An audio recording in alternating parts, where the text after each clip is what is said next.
ایرانی حکومت نے فیلڈ مارشل سید عاصم منیر کے دورے کو نتیجہ خیز اور سود مند قرار دے دیا۔ ایرانی صدارتی دفتر سے جاری بیان میں کہا گیا ہے فیلڈ مارشل عاصم منیر کا ایران کا دورہ انتہائی نتیجہ خیز رہا۔ دورے میں قابل قدر سفارتی کامیابیاں حاصل ہوئیں جس کے نتائج جلد سامنے آنا شروع ہو جائیں گے۔ وفاقی وزیر داخلہ محسن نقوی نے ایکس بیان میں کہا فیلڈ مارشل سید عاصم منیر اور میری ایرانی صدر کے ساتھ نتیجہ خیز ملاقات ہوئی۔ بات چیت کا محور ایران امریکہ تنازع، مشرق وسطی میں کشیدگی کا خاتمہ اور آگے بڑھنے کی راہ تلاش کرنا تھا۔ اسلام آباد مفاہمتی یادداشت کی بحالی کے لیے فریقین کی جانب سے درکار اقدامات پر بھی گفتگو ہوئی۔ ایرانی صدر نے اپنی حکومت کے نقطہ نظر اور تحفظات سے آگاہ کیا۔ ملاقات انتہائی مثبت نوٹ پر ختم ہوئی۔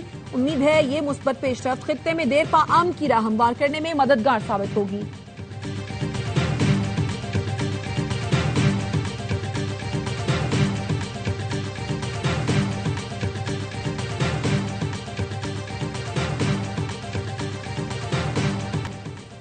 فیلڈ مارشل سید عاصم منیر کی تہران میں ایرانی قیادت سے ملاقاتیں، پائیدار امن اور خطے میں عدم استحکام کے مستقل خاتمے پر غور۔ ISPR کے مطابق فیلڈ مارشل نے ایرانی صدر مسعود پزشکیان سے ملاقات کی۔ ایرانی سپریم لیڈر کے نمائندے محسن رضائی، ایرانی پارلیمنٹ کے اسپیکر باقر غالباف، وزیر خارجہ عباس عراقچی اور وزیر داخلہ اسکندر مومنی سے بھی ملے۔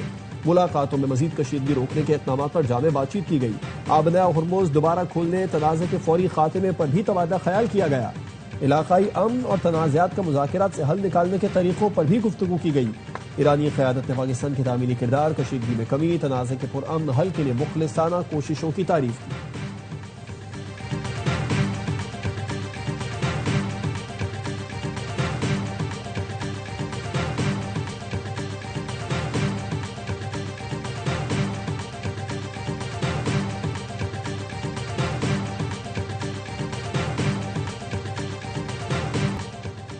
امریکہ کا ایران کے خلاف آپریشن اکنامک آؤٹ کاسٹ شروع، ایران پر نئی پابندیوں کا اعلان۔ امریکی وزیر خزانہ اسکاٹ بیسنٹ نے بتایا نئی پابندیاں ایرانی تاریخ کی سخت ترین پابندیاں ہوں گی۔ اب ایران کے لیے ہر مالیاتی لائف لائن کو مستقل طور پر بند کیا جائے گا۔ ایران کو معاشی سہارا دینے والے ملک اور عناصر کو بھی نتائج کا سامنا کرنا پڑے گا۔ ایران سے تعاون کرنے والے ملکوں کو امریکی گرفت کا سامنا ہوگا۔ نئے اقتصادی پابندیوں کے بعد ایرانی نظام خود گھٹنے ٹیک دے گا۔ ایران کو ترسیلات زر کی کچھ ادائیگیوں کے لیے دیے گئے لائسنس بھی منسوخ کر دیے گئے۔ ایرانی وزیر خزانہ نے جواب دیا تہران امریکی پابندیوں کا سامنا کرنے کے لیے تیار ہے۔ ایران امریکی اقدامات کے اثرات سے نمٹنے کے لیے ضروری تیاری کر چکا۔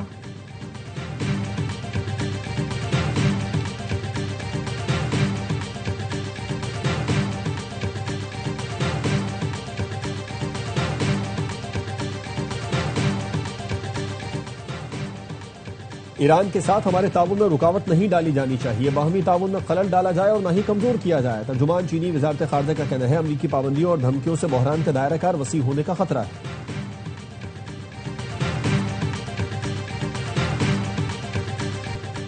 ایران کے پاس واحد راستہ یہ ہے کہ وہ مذاکرات کی میز پر آئے، ضرورت پڑی تو مسلح کارروائیاں کی جائیں گی۔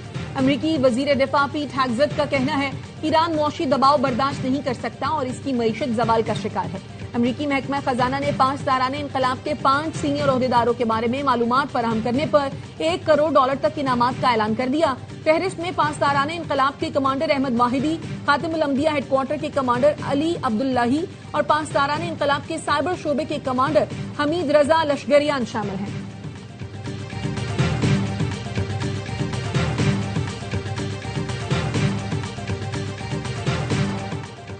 بانی پی ٹی آئی کے اسپتال منتقلی سے متعلق توہین عدالت کی درخواست اعتراض دور کر کے پھر دائر کر دی گئی، نمبر بھی الاٹ کر دیا گیا۔ عظما خان نے درخواست کی، جلد سماعت کے لیے بھی درخواست کر دی۔ موقف اپنایا، بانی پی ٹی آئی کی صحت خراب ہو رہی ہے، درخواست رواں ہفتے سماعت کے لیے مقرر کی جائے۔ Chairman P T I barrister Gohar کہتے ہیں بانی پی ٹی آئی کے اسپتال منتقلی اور فیملی سے ملاقاتوں سے متعلق سپریم کورٹ کے حکم پر عمل درآمد کیا جائے۔ ہماری استدعا ہے توہین عدالت کی درخواست فوری سنی جائے۔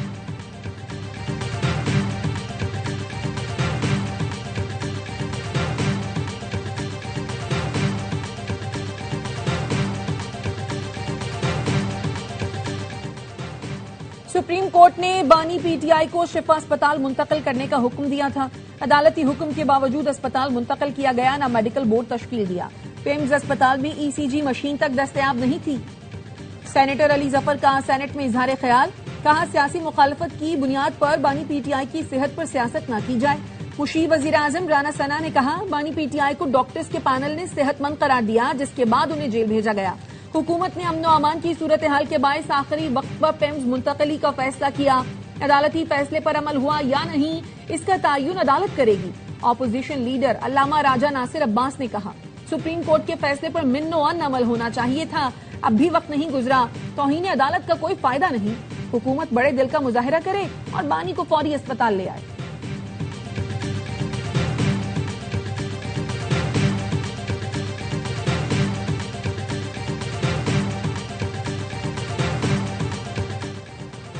پیمز میں ایک نہیں 2 CT اسکین مشینیں فعال ہیں. ہم اپنے دعوے کے ثبوت اور ایوان میں پیش کر سکتے ہیں.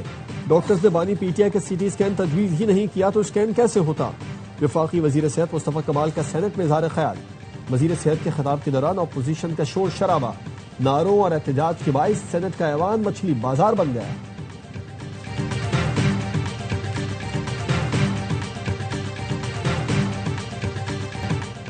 ہری پور میں زیادتی کے بعد قتل، 5 سالہ بچی کی نماز جنازہ ادا. 15 روز سے لاپتہ آیت نور کی لاش گزشتہ روز کنویں سے ملی تھی. بچی کے قتل میں ملوث 4 ملزمان گرفتار. گرفتار ملزمان نے آیت نور کو زیادتی کے بعد قتل کرنے کا اعتراف کر لیا.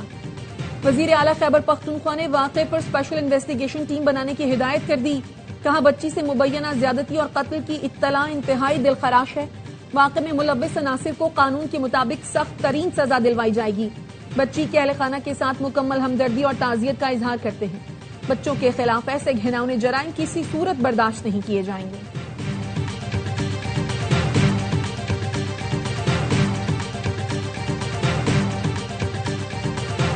راولپنڈی کی خاتون ہنا جاوید قتل کیس کی تحقیقات. پنجاب فورنزک لیبارٹری میں ملزم شوہر اور ملازم کا DNA ٹیسٹ مکمل کر لیا گیا. ملزم ذیشان نے دوران تفتیش خاتون کے قتل کا اعتراف کر لیا. بتایا مقتولہ کے شوہر نے قتل کے عوض 1 لاکھ روپے کا وعدہ کیا تھا.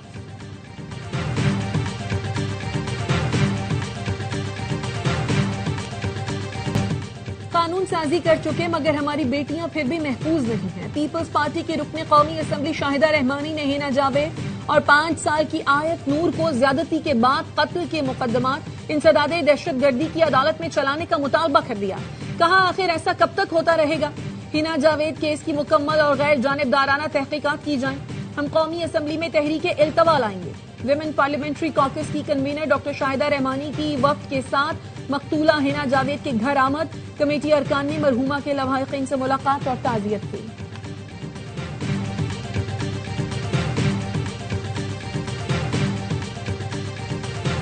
میر رضا قتل کیس میں سندھ ہائی کورٹ نے GIT تشکیل دینے کی درخواست پر سماعت کا تحریری حکم نامہ جاری کر دیا. عدالت نے کہا تھانہ فیروز آباد میں اغوا اور قتل کی دفعات کے تحت مقدمہ درج ہے. مؤثر اور درست فیصلہ سازی کے لیے ان سوالات کا جواب ضروری ہے. کیا GIT تشکیل دینے کے لیے عدالت براہ راست ہدایات جاری کر سکتی ہے؟ کیا عدالت تفتیش اور رپورٹ کے عمل کی نگرانی اور اس پر اثر انداز ہو سکتی ہے؟ کیا انکوائری آرڈیننس کے نوٹیفیکیشن کے عدم موجودگی میں کیس بنتا ہے؟ عدالت نے ایڈوکیٹ جنرل، پروسیکیوٹر جنرل اور DAG سمیت تمام فریقین کو 31 اگست کے لیے نوٹس جاری کر دیے. آئندہ سماعت پر فریقین سوالات پر عدالت کی معاونت کریں.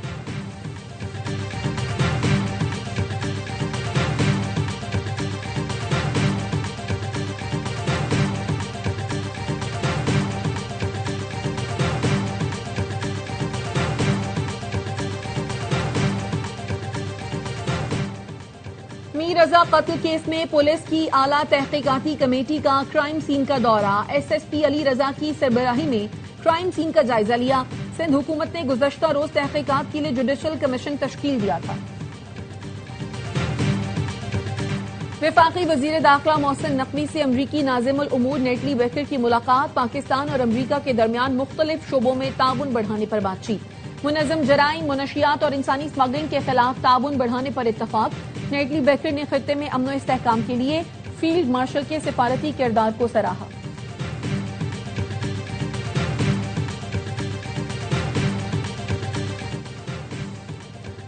تینتیس اعلیٰ ریٹائرڈ افسران کے بیرون ملک منتقل ہونے کے باوجود پینشن لینے کا انکشاف. وزارت خارجہ نے بیرون ملک مقیم ریٹائرڈ افسروں کی تفصیلات پارلیمنٹ میں پیش کر دی. دستاویز کے مطابق حکومت غیر ملکی کرنسی میں پینشن حاصل کرنے والے افسران کو 34 کروڑ 21 لاکھ سالانہ ادائیگی کرتی ہے. کئی ممالک میں رہنے والے افسران کو پینشن کی ادائیگی ملکی کرنسی میں بھی ہوتی ہے.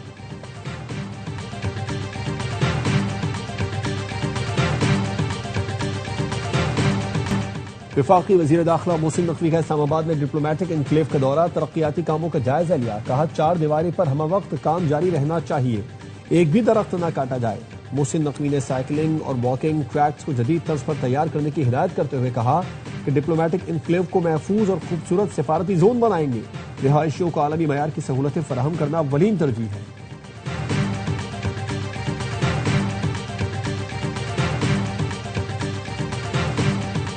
13 ربیع الاول کو ملک گیر ہڑتال کی تاریخ کا اعلان کریں گے۔ امیر جماعت اسلامی حافظ نعیم الرحمان کہتے ہیں ملک بھر میں شٹر ڈاؤن ہوگا، اس کے بعد اسلام آباد مارچ کا اعلان بھی کیا جائے گا۔ پیٹرولیم لیوی کے خاتمے تک دھرنے جاری رہیں گے۔ ترجمان سندھ حکومت سعدیہ جاوید کہتی ہیں گورنر ہاؤس کے سامنے چند افراد نے ہزاروں لوگوں کو یرغمال بنایا ہوا ہے، معاملہ وفاق کا ہے۔ جماعت اسلامی کو اسلام آباد میں احتجاج کرنا چاہیے۔ گزشتہ روز 5 مقامات پر سڑکیں بند کر کے پانی اور بجلی کے لیے احتجاج کیا گیا۔ سڑکیں بند کرنے والوں کے خلاف کارروائی کی جائے گی۔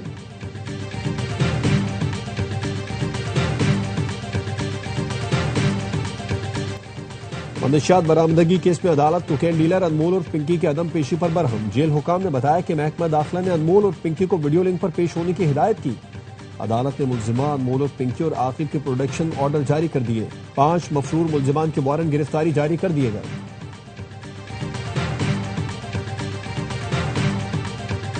پاکستان کی عالمی کیپٹل مارکیٹ میں دوبارہ واپسی کی تیاری۔ وزیر خزانہ محمد اورنگزیب کا کہنا ہے پاکستان رواں مالی سال کے دوران 1 سے 2 ارب کے یورو بانڈز جاری کرنے پر غور کر رہا ہے۔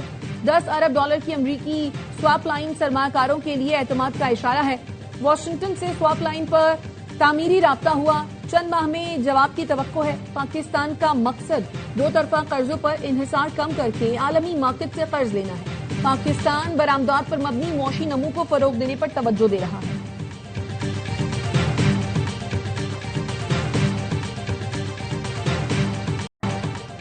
پاکستان ورچوئل اثاثوں پر پابندی سے ریگولیٹڈ نگرانی کی جانب منتقل ہو گیا۔ پاکستان میں ڈیجیٹل مالیاتی انفراسٹرکچر کے فروغ کے وسیع مواقع ہیں۔ چیئرمین پاورا بلال بن ثاقب کا تاشقند میں silk road finance and technology forum سے خطاب، کہا ورچوئل اثاثوں کے شعبے میں مؤثر ریگولیٹری نظام سرمایہ کاری کے مواقع پیدا کرے گا۔ اسٹیٹ بینک 10 لائسنس یافتہ ورچوئل اثاثہ سروس والوں کے لیے اکاؤنٹس کی اجازت دیتا ہے۔ پاورا نے ورچوئل اثاثہ سروس فراہم کنندگان کے لیے لائسنسنگ ریگولیشنز نافذ کر دی۔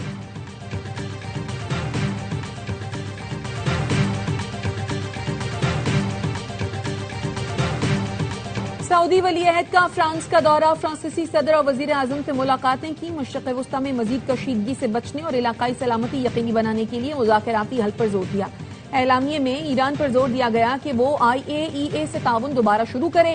دونوں ملکوں نے ابنا ہرمز میں بحری جہازوں پر حملوں کی مذمت کی۔ سعودی عرب اور فرانس کے درمیان متعدد معاہدوں پر دستخط۔ سعودی عرب پیرس کے قریب تھیم پارکس میں 7 ارب ڈالر کی سرمایہ کاری کرے گا۔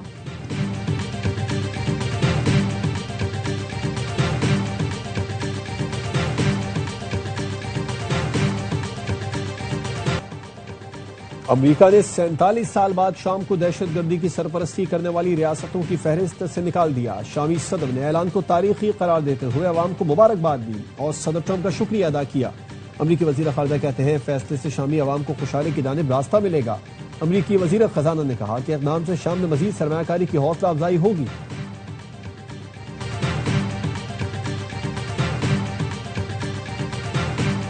چینی صدر شی جن پنگ نے مسئلہ فلسطین کے 2 ریاستی حل کا مطالبہ کر دیا، کہا پہلے سیاسی سمجھوتے کو ترجیح دے کر مسئلے کا 2 ریاستی حل نکالا جائے۔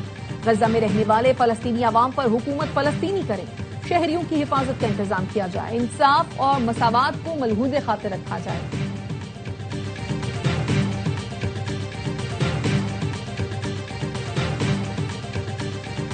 ملک کے مختلف شہروں میں جشن آمد رسول صلی اللہ علیہ وآلہ وسلم کی تیاریاں جاری۔ شہر شہر چراغاں، مساجد، عمارتیں، شاہراہیں برقی قمقموں سے ڈگمگا اٹھی۔ لاہور میں عید میلاد النبی عقیدت و احترام سے منانے کی تیاریاں، مسجدیں، سڑکیں اور گھر برقی قمقموں سے سجا دیے گئے۔ کراچی میں بھی جشن آمد رسول کا جوش و خروش، مسجدوں، سڑکوں، گلیوں، گھروں کی شاندار آرائش۔